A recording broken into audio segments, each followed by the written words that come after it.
মুসলমান নারীকে আল্লাহ তাআলা সৌন্দর্যকে ঢেকে ঢুকে রাখতে বলেছেন, যাত্রার সামনে বাজারে মাছির মতো করে, খোলা কলার মতো করে, বাজে জিনিসের মতো করে তার সৌন্দর্যকে বিলিয়ে বেড়াতে নিষেধ করেছেন। এটি তার ব্যক্তিত্বের ব্যাপার, এটি তার আত্মসম্মানের ব্যাপার। অনেক পুরুষ বুঝে না, তার স্ত্রীকে সে সাজিয়ে গুজিয়ে সে খোলামেলা ভাবে, অশ্লীল ভাবে সে উপস্থাপন করে, রাস্তাঘাটে নিয়ে যায়, যত মানুষ দেখে, যতজন দেখে, কি কল্পনা করে।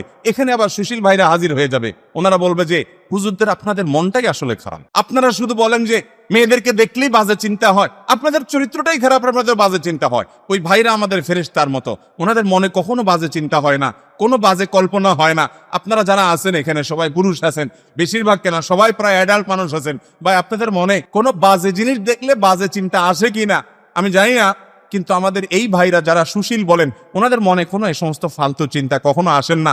আল্লাহর জমিনে এর চেয়ে বড় ফেরেশতা কোথায় পাবেন? দেখছেন নি এসব ফেরেশতা আপনারা? হয় মৃত্যু, আর না হলে ডাক্তার দেখাইতে হবে।